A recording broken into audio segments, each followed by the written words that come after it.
Bliss and Grit is an entirely listener-supported show. Supporting us is also designed to support you through keeping the episodes rolling, but also through rewards for your donation, like a getting started guide, a private forum, and downloadable meditations. To become a supporting member, you can visit patreon.com/Bliss and Grit.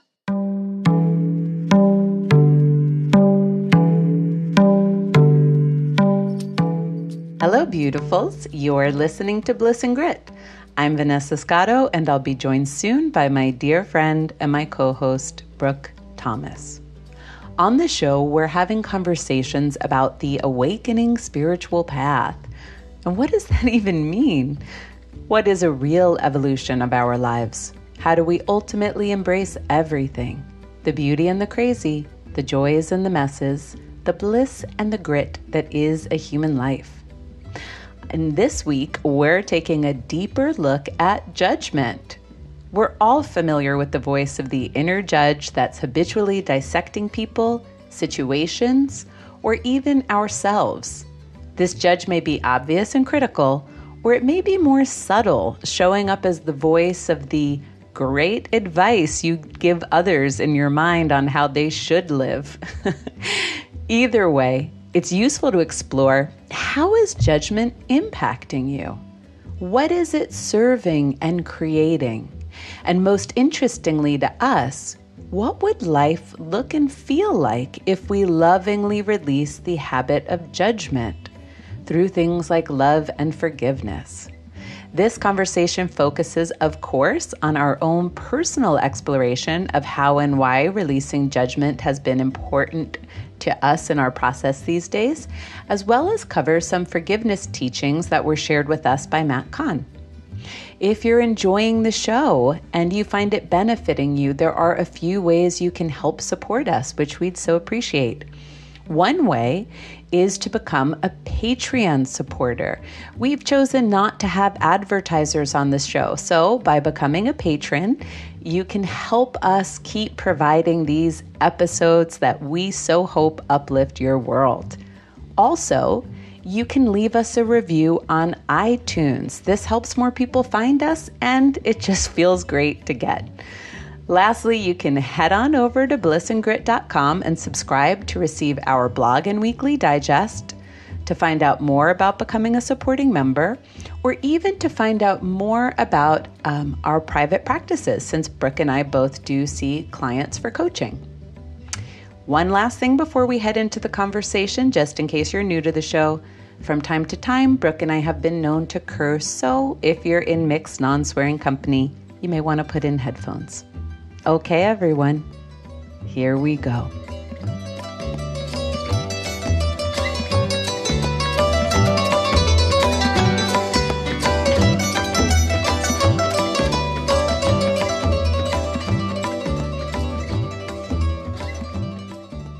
Hello, Vanessa.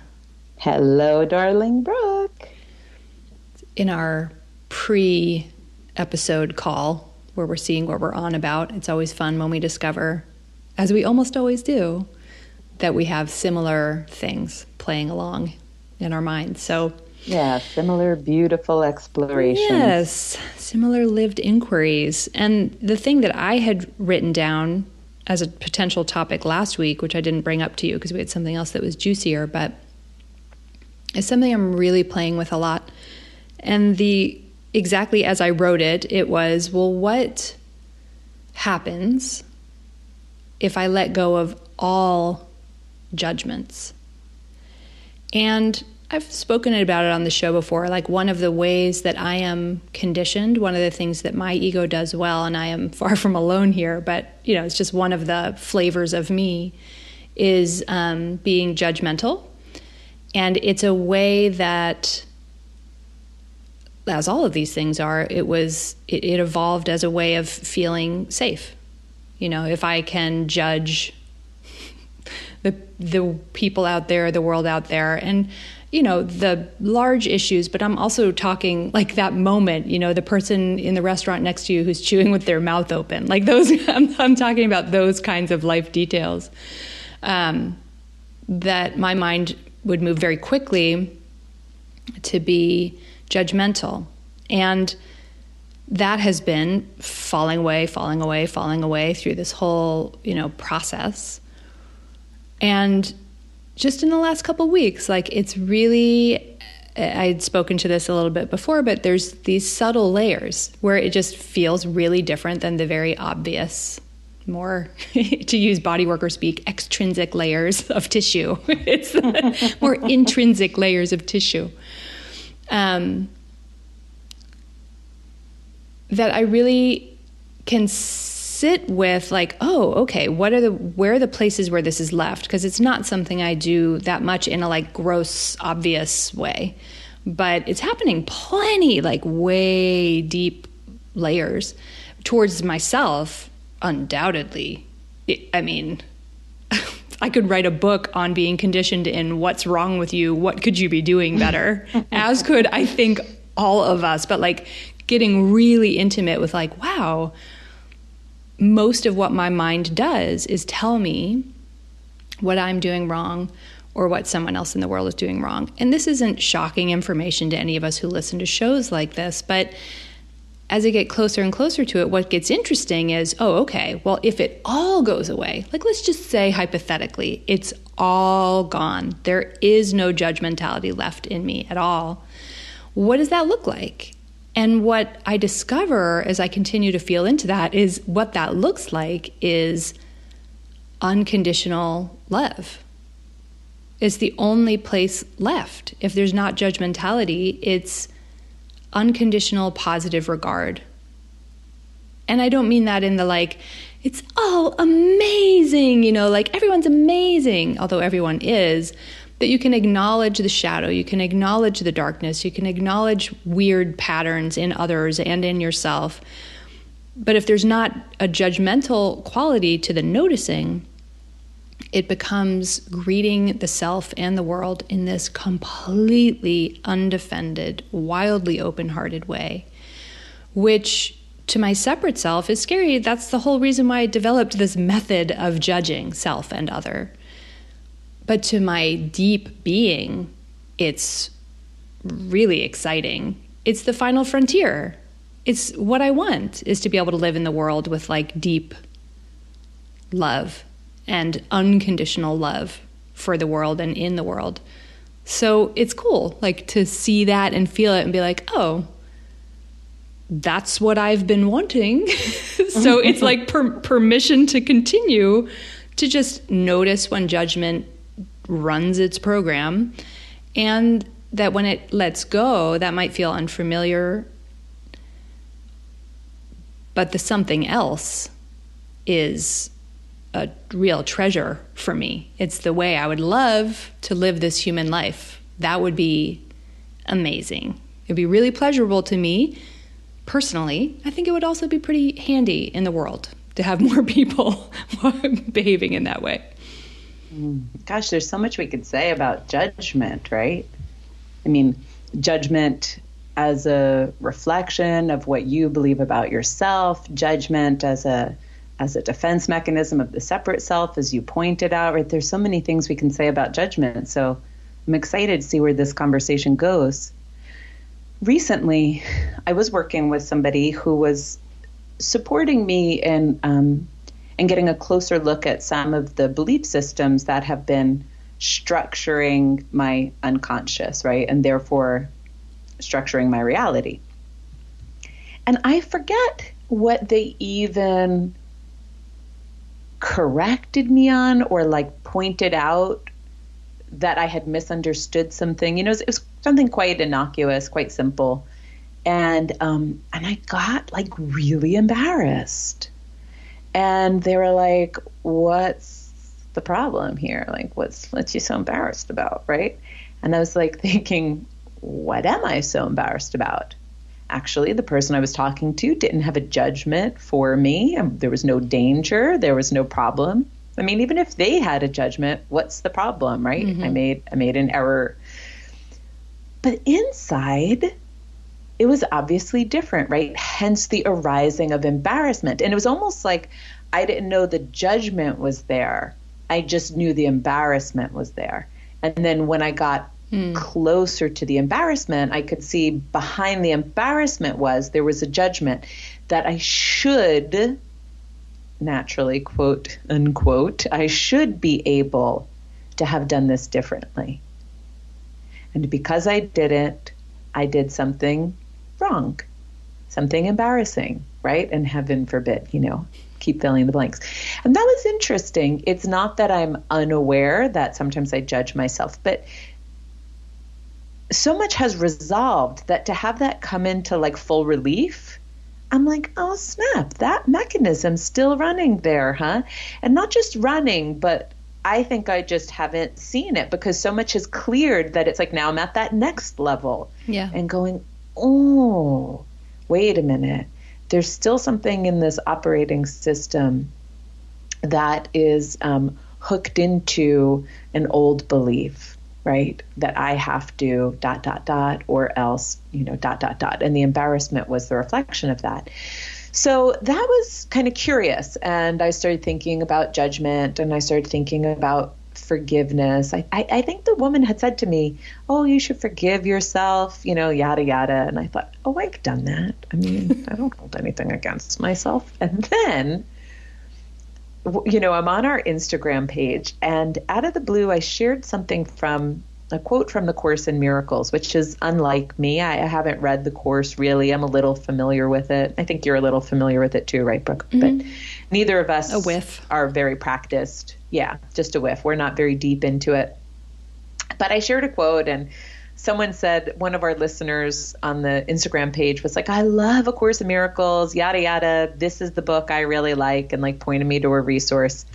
And next thing you know, I kind of like went into a literal rabbit hole. I think I read for like 20 hours over the next 2 days this book. And I won't even recommend it per se, but what I was getting out of it, or what it felt like I was getting out of it, it's a very, very deep talk on forgiveness and judgment. So the book was really, to me anyway, inviting us to look at how often judgment was running through our head, to see that by the laws of oneness and by the habit we know called ego projection, we are externalizing and judging people for things within ourselves that we're not comfortable with.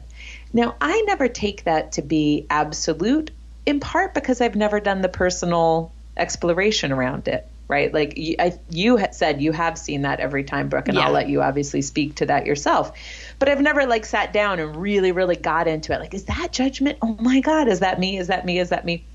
So I'm saying it in a lighter, holding it openly kind of way when I say it. But I do think it's interesting. And we know that. I remember years ago, I was surprisingly tabooed against people causing a scene and having needs. Okay, this is so funny. I called it causing a scene. What it was someone having needs. We were like at a restaurant and I think a woman said like, I can't eat here. We have to go to another one. It was something like that. And I was young. I was in my 20s. And I remember being like, I hate this woman. She's so annoying. Like, how could she disrupt this whole night because she had a need? And that time it was very clear to me what the judgment was. The judgment was my internal alarm system against being somebody who vocalized needs and heaven forbid, created a little chaos or burden into the system. So I'm reading this book obsessively and I decide I'll do a little experiment, just like they recommend. See how often I'm judging. And since A Course in Miracles really recommends that forgiveness is the medicine, it is the medicine for everything, and we can talk more about forgiveness, they basically, well, at least what I took from it was every time you have a judgment, just forgive it. Just forgive it. It's like forgiving yourself. Mm-hmm. It's not like I'm holier than thou and I forgive Brooke because I had a judgment against her. It's like it's all just forgiven because we are all God and we are all doing our best, but we're all operating under these conditioned and cultured beliefs. And just forgive. So I take to this practice of looking at my thoughts and I'm like, oh, I am judging way more than I thought.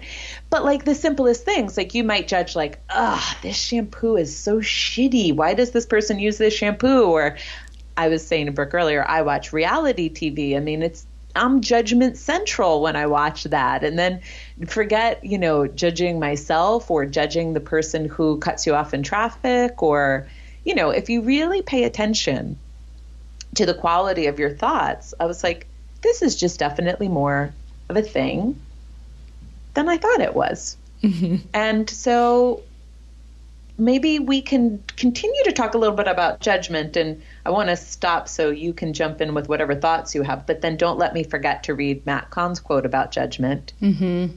And then, of course, let's also talk about forgiveness as we go. Well, what's coming to mind for me kind of zooms in on some of those other aspects that we want to get to, because the instruction, like, see judgment and then, like, forgive it, it gets really vague to me very quickly, because I can do that in a way where I keep it in a loop. So let's zoom in on what it's felt like to me to kind of unhook the loop, and to see that all of my judgments out there are about something that I want to communicate to myself, but not in this harsh way, actually. Like, where's the love underneath it? So let's see, what's an example of a judgment that I've had recently? I've had so many, it's so hard to pick. I mean, they're all so subtle.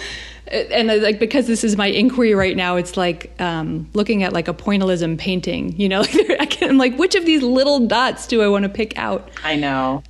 that make up this larger image.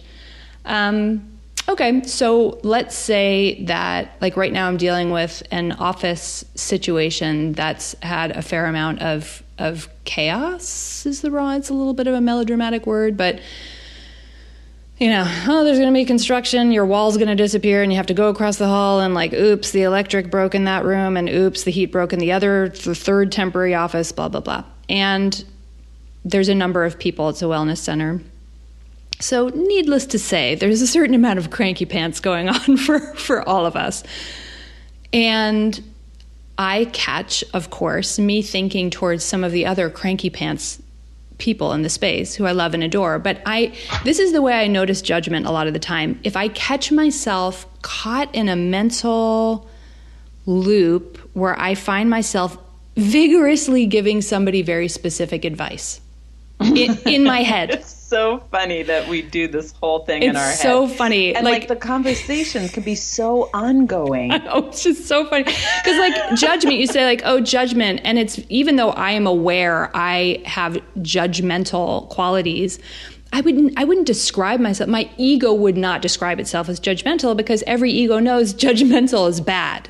Unless right, you're a real shithead and you're wired that way, like, which they exist. Yeah, and we think of judgmental as like saying to someone like, you're shitty. Right. Like you think of a judgment as me being right. like, you are terrible. And like, I don't judge people like that. No, mine is vigorous advice giving. I think I am the same. Yeah. If in the fake example that I made up, but I'm sure it's happened a million times, of somebody sitting next to me in a restaurant being a disgusting chewer, the vigorous advice, it might start with like, ew, that's gross, but it would go to like, why do you need to get so much attention? Maybe you really need to examine your pattern. Like, it would be that kind of therapizing people, right? Mm-hmm. So I'm doing that in my office now with people where I'm like, God, like, this sucks. And I know it sucks, but I'm really like, everyone needs to get out of this fart cloud of complaining. And then I'm vigorously giving mental advice about how everyone else is going to break the cycle of complaining. And this is such a great one because it's just so obvious. This happens in much more intimate places in my being too than just this, right? But then I'm like, oh my God, like, since I entered this office, I have been so complainy. I've gone into all my old modes of protecting myself. Yeah, so I'm isolating. I'm not connecting to people. I'm more or less sulking in my office. There's this whole gigantic yoga studio 2 floors below that we're affiliated with. Like, I could go down there and like read a book in the gorgeous lounge. I could take someone's yoga class. I could introduce myself around. So anyway, it's fascinating to see like, oh, that one was for me, so that I could pop the bubble of my old conditioning, which says, I'm being wronged, and then it gets complainy, and then it isolates, and that's what I do. And so I can pop the bubble of that, and then what emerges, actually the situation in the office is still shit, right? So it's not like then everything miraculously resolves. And I'm still a human being who has emotions about it. It's fatiguing, right? Like, it's very fatiguing to be jumping from office to office. It affects my business. That pisses me off. I feel anger. And I'm curious, like, what does this mean?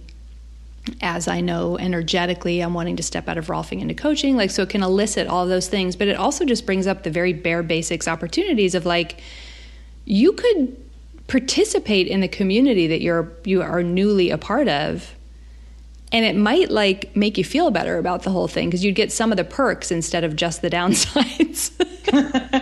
Instead of just feeling super crabby. Right. Like, so that advice was for me. And that's one example, again, like the pointillism painting of bajillions. And I catch my judgmental nature when I'm vigorously giving mental advice. And if I can stop, I've wanted to write a blog post about this and hear what is the advice that I'm giving, and then just inquire, not in a shaming way. And this is where it gets very tricky, because we do shame so well, all of us. But like, is there any way that this is for me? And if I could give this advice to myself in a loving way, is there a way that it opens up actually a much more pleasurable experience of life? Like in the case of the office, like, is that possible here for me? And so then it's like me delivering something to myself that is a balm and not yet another judgment, right? Like, you're the one that's the complainy baby. You're the asshole here.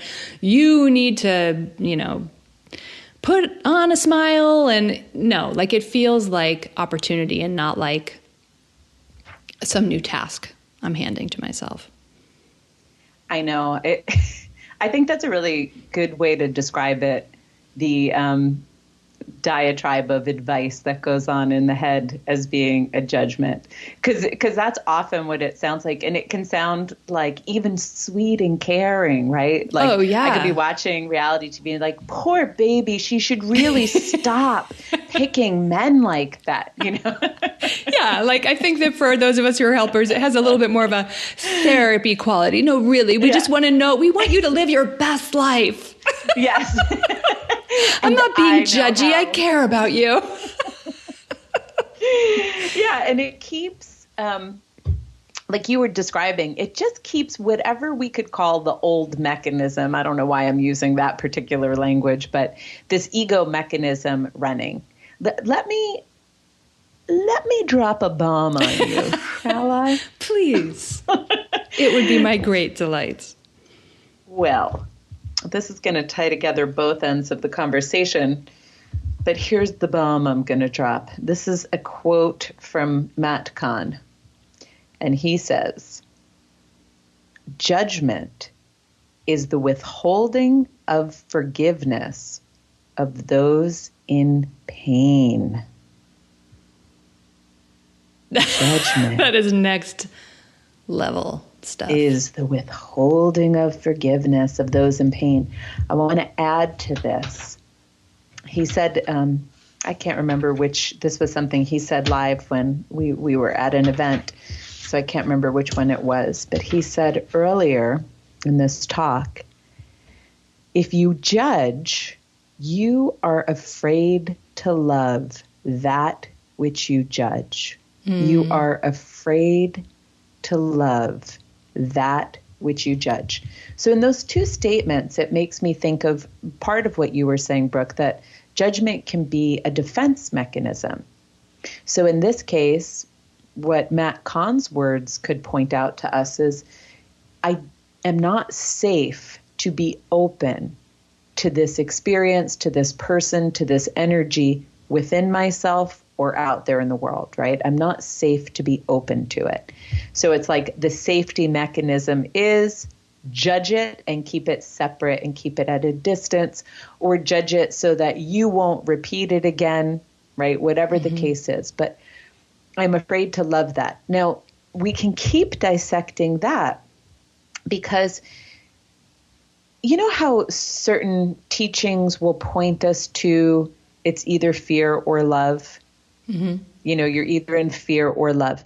The way I often think about that conversation of you're either acting, moving, thinking from fear, or you're acting, moving, thinking from love is often, and I know this might be overly simplistic, but just for the sake of this moment, I often think like you're either acting from the ego, which is pretty much constructed in fear, since culturally that's what humans do, right? If not biologically, certainly culturally.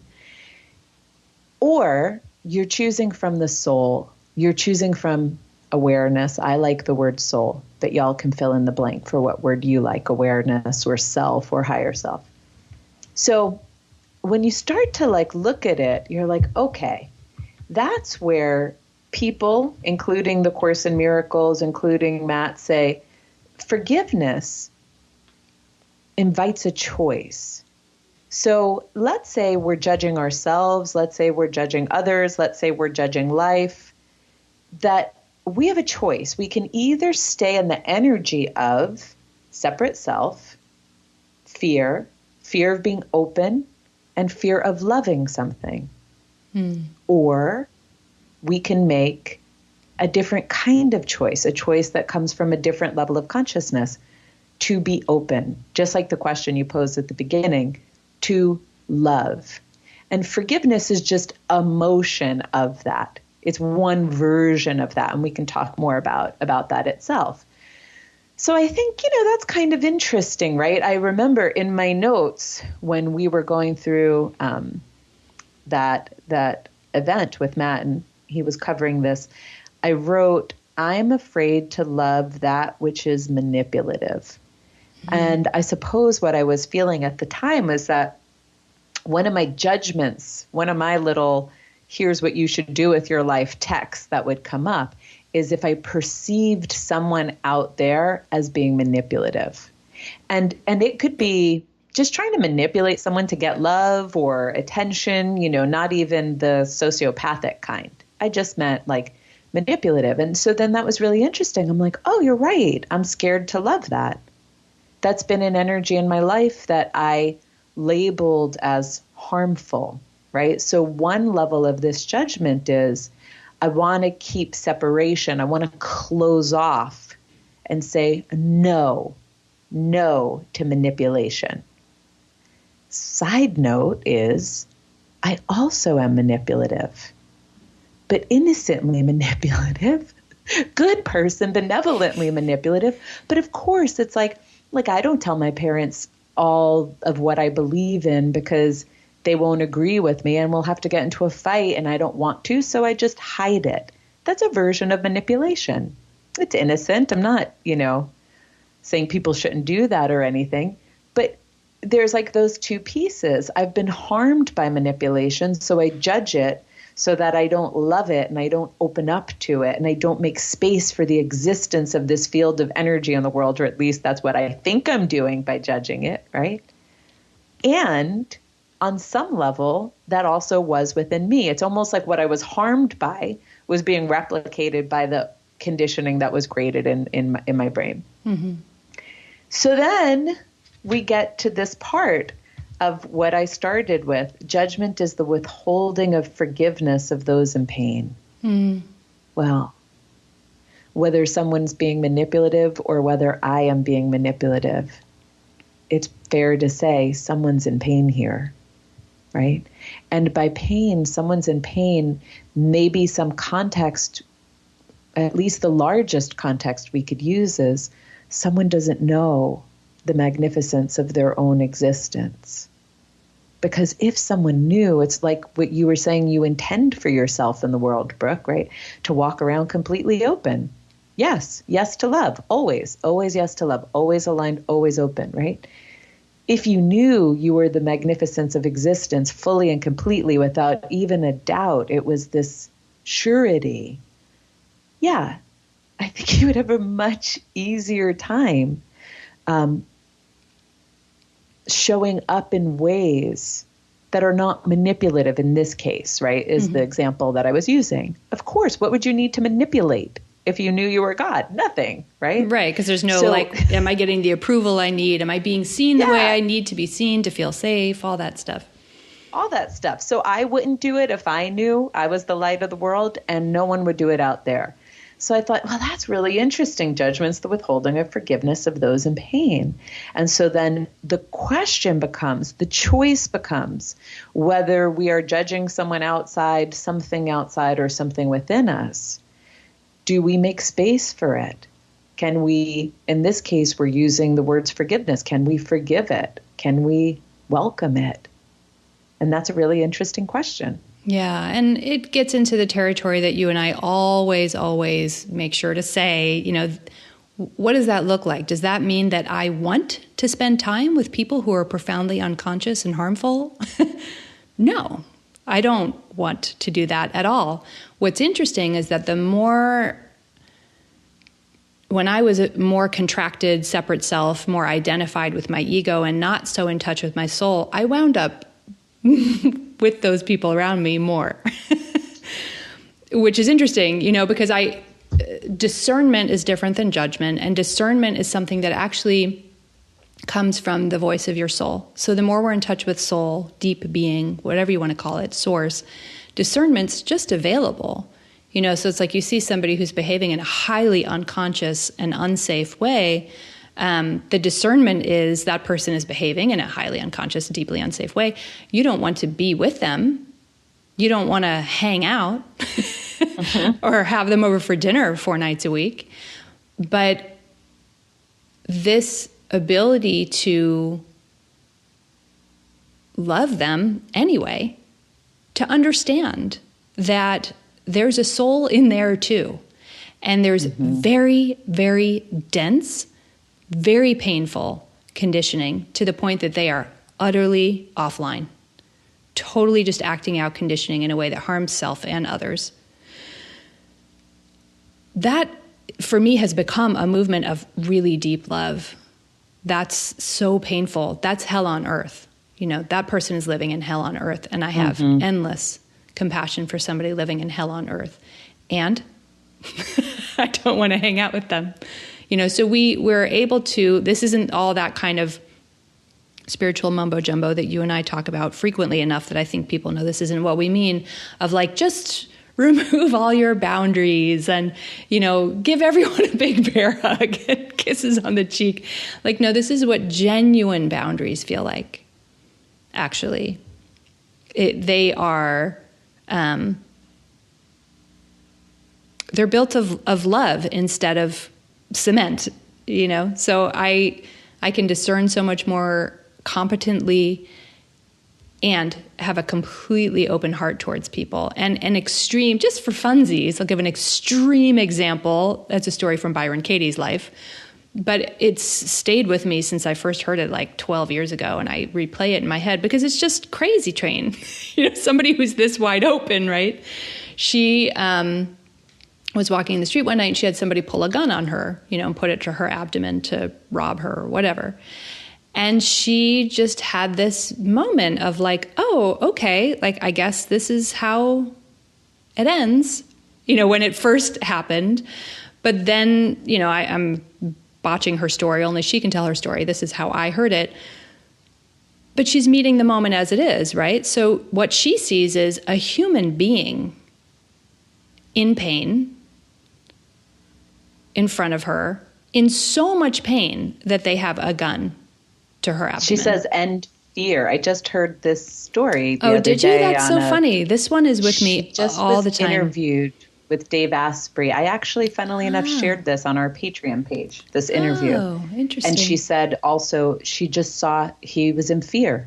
Yeah. If he wasn't in fear, why would he pull a gun on someone? Yeah. So there wasn't the move to protect, I'm not recommending this. I would move to protect in this situation. I'm just saying, here's an example of embodied enlightenment. If she could have, she would have. Okay. She said, I couldn't run. Right. If I could have, I would have. Right. So all she's left doing is just meeting this person face to face and really seeing him. And ultimately, looking at him, because she sees him from a soul perspective and she sees his soul. So she's looking at him with love, unconditional love. And this person experiences being seen with unconditional love at a time when they're not exactly tip-top, And she hugged him. And that was the end of that encounter. That is an example of where this goes. I'm not holding us to this standard, but it's really interesting to bathe in the people who are in the world, who are really mature and embodied in their realization. And this is how that looks, like way down at that end of the spectrum.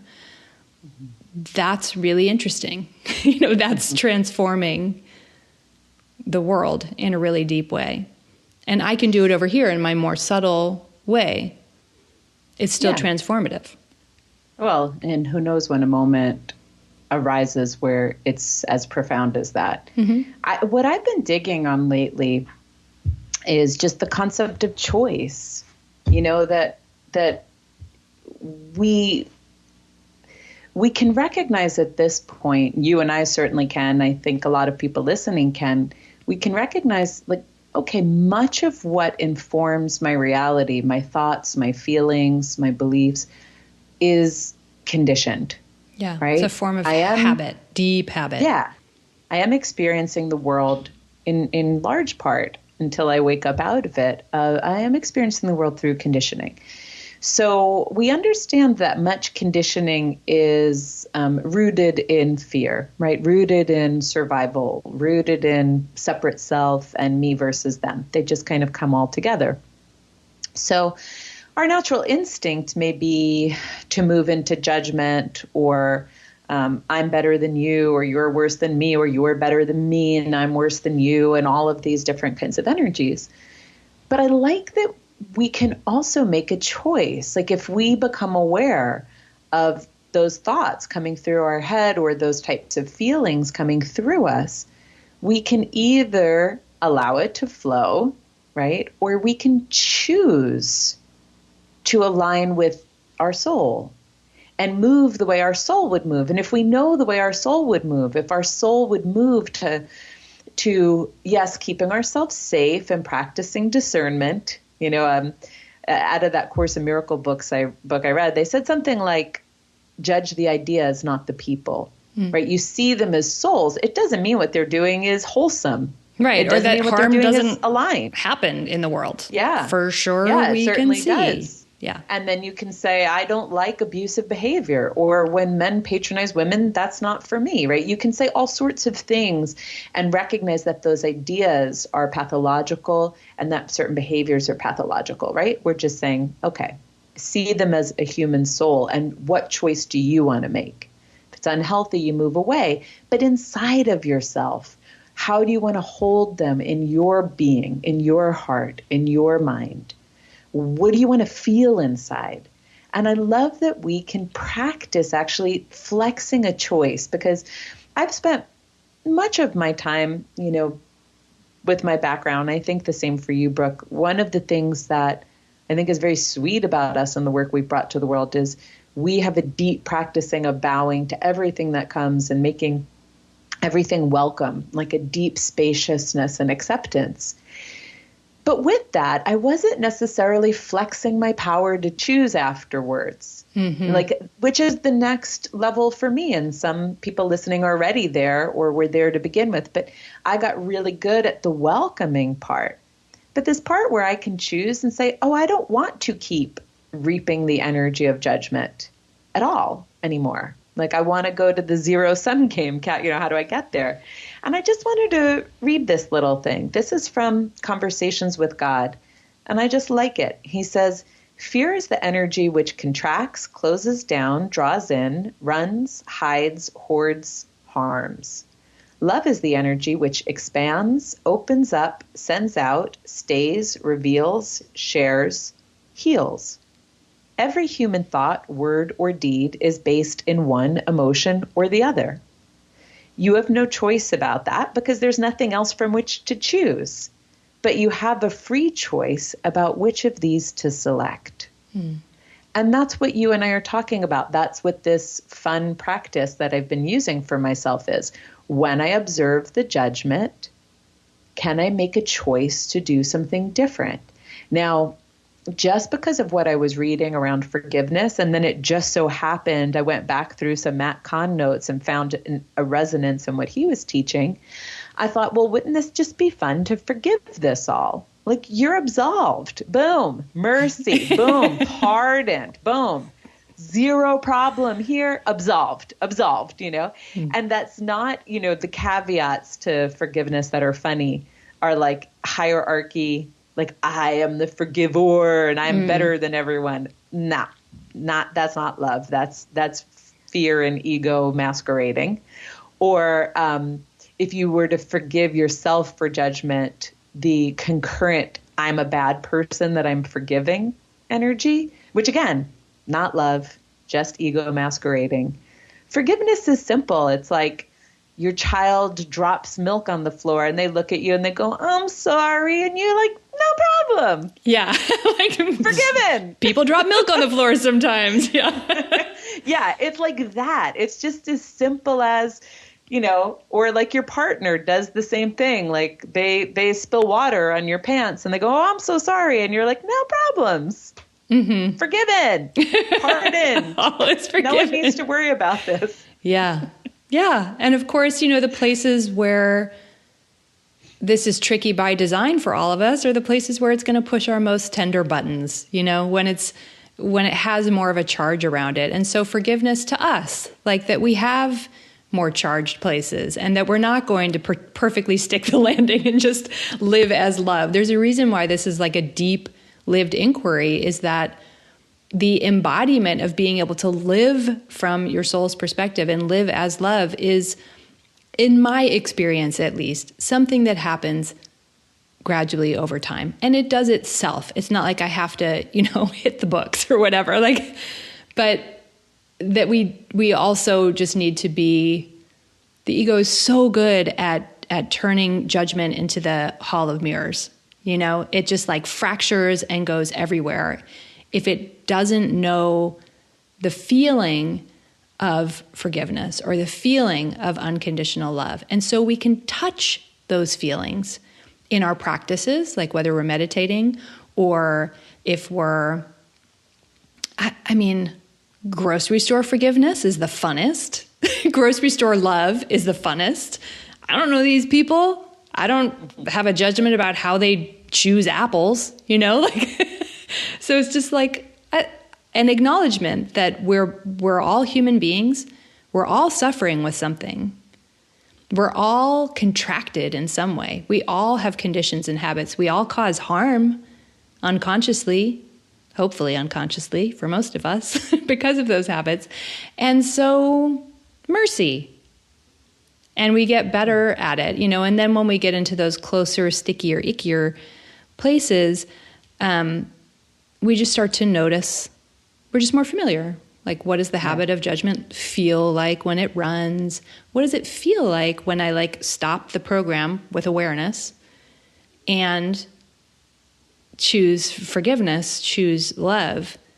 What happens in that moment? How does my experience of life change? Because that starts to feel more and more, the more you can touch it, the more you're like, yes, please. That's right. I like that. It's ultimately supportive of you. It's really, in fact, mostly not about the other person at all, because we did a whole episode on forgiveness y'all can listen to if you haven't heard it yet. But in this one, we're talking less about, do I go and forgive my father and tell him, I forgive you, or let people back into my life? We're really talking about judgment, so we're really talking about a very internalized process of how do I meet judgment when it comes up in my own system, either towards myself or towards others. Because whenever judgment comes up, it's like, maybe it sounds dramatic to say, but it's ultimately someone's bad here, right? Someone's doing something bad here, right?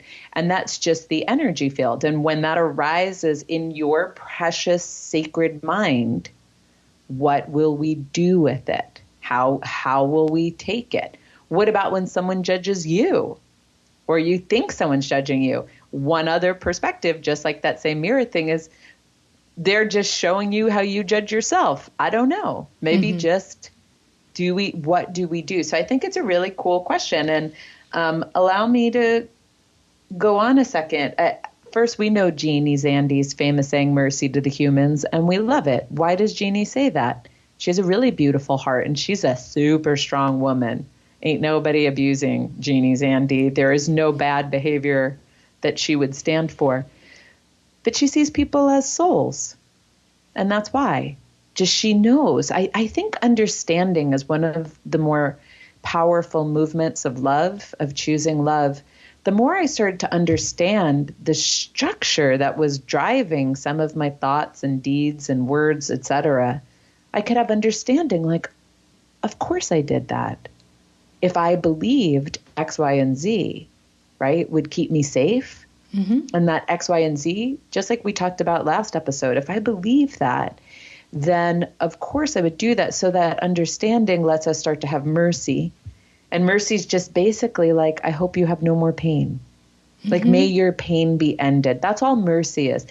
I think it was in our forgiveness episode, we talked about Pema Chodron and how Pema Chodron used to say, like, when it came to abusive people, if they were in your family or someone in your sphere, that you would pray that they would have an end of pain. You would do compassion practices and such. And that the reason why was that if they were out of pain, they could never hurt anyone again. So it's not just a loving attitude towards them. It's just an attitude of love for everyone and everything in the cosmos. It's a true oneness motion. And I just want to add this. I think we probably read this in the forgiveness episode, but it's worth adding. Again, these are Matt Kahn's words as I captured them. Hell is how we experience life when we are unaware of the power of forgiveness. Forgiveness resolves pain and gives us our power back. Forgiveness will invite freedom, so you have choice. With forgiveness, you become the liberator. And I think, that's beautiful if we look at forgiveness in this case, just of like forgiving our own judgments or forgiving those we judge internally. Again, it's like it's our power. Our power gets to come from choosing love over and over again. Like if there's any form of free will, certainly it is now that I am aware. Now that I am aware, because I was not always as aware, nor were you. Now that I am aware, what choice do I make? Do I make the choice that fuels the habits and fuels the conditioning and fuels fear and fuels ego? Or does it feel more true to me, more aligned to me, more inspiring to me to choose love, compassion, understanding, and forgiveness? And forgiveness is just a fun one. We talked about Ho'oponopono on the forgiveness episode, and one of our listeners told us that the version of Ho'oponopono that is popularized is basically like a white person stole it and condensed it. So I don't want to use that term. But man, that's a whole tradition that's still built around the beauty of forgiveness. So there's something very specific to forgiveness. It's not just compassion. Right. That a lot of really powerful spiritual practices are pointing us towards. I'm like, the phrase wants to come forward of like, forgive them, Father, for they know not what they do. And I'm like, I love it so much. It has so many religious overtones, but what an exquisite moment. What an exquisite moment to be captured. Talk about breaking any kind of cycle of judgmental. Like you're being crucified by people, right? Like they are killing you in the most agonizing way possible. And it's forgive them. They know not what they do. They know not what they do. All of us know not what we do until little more, little more, little more, we see like this is what bringing things up to consciousness is. That can sound like this vague woo-woo thing. It's incredibly tangible. If 98% of our operating is unconscious, we can bring it up to consciousness. I believe some people can do that at pretty much 100%. I think that for others of us, just to get a little bit more is a great delight, because the more of our unconscious patterning that we bring up to consciousness, then we have a choice. We have a choice about decoupling those programs, decoupling the wires and engaging with the world and perceiving the world in a completely different way. We have choice sometimes sounds like in a world that's as stressed out as ours, like, oh, now I'm going to have a new job, right? Like where I have to work hard at being open-hearted. No, if you bring the unconsciousness up to consciousness, having choice means what a relief. I don't have to do that exhausting bullshit where I lug myself around like a person separate from life, acting out fear-based patterns from when I was teeny tiny or my lineage about how to stay safe. Instead, I just know that I'm safe. I know that life is taking exquisitely good care of me and of all of us at the exact same time that there is harm here. Harm is being created. So interesting. From where? From unconsciousness, So if we can all work to bring these things up to consciousness, not in a like get the gold star and do it perfectly way, but we start to, this is how we create a different world. Yeah. Do you remember the saying, it's from Iyanla Van Zant. She used to say, if you knew, oh no, you know what? This is Maya Angelou, I think. Oh, shoot. I'll have to find who it was and put it in the resources. But if you knew better, you'd do better. Mm-hmm. And that to me was like a really simple, if you knew better, you'd have done better. Yeah. But now, so when you know better, you do better. And I think, it does involve at some point possibly making a choice that feels counter to your program, right? Counter to your habit. There's that uncomfortableness. Yeah. But when you know better, like, oh man, I've been caught in the dream of judgment. I've been caught in keeping myself separate in an attempt to keep myself safe. The next time you may choose differently. Let me forgive. Let me see if I can't soften this. And you may not do that even after you heard a talk like this. You may go for 4 more years, because it may take 4 more years until you know for yourself that choosing love is the movement you desire. Yeah. Right. Because that's I think what you were getting at, Brooke, is that it actually feels better. It takes a little bit of attention to redirect the boat, to steer the rudder from the habit to alignment and to intention, to who you want to be, how you want to be as a human and as a person. It takes a little bit of maybe awareness and attention, but the choice is ultimately because you want to be happy. Right. Because you want to feel great, because you want heaven on earth, not hell on earth. Yeah. And we've been gifted these human lives. And if we become conscious of how miraculous that is, like, oh my God, I'm alive and I get to like pilot this one. It gets awesome. Like it gets really exciting to be able to play in a deep relationship with life that way.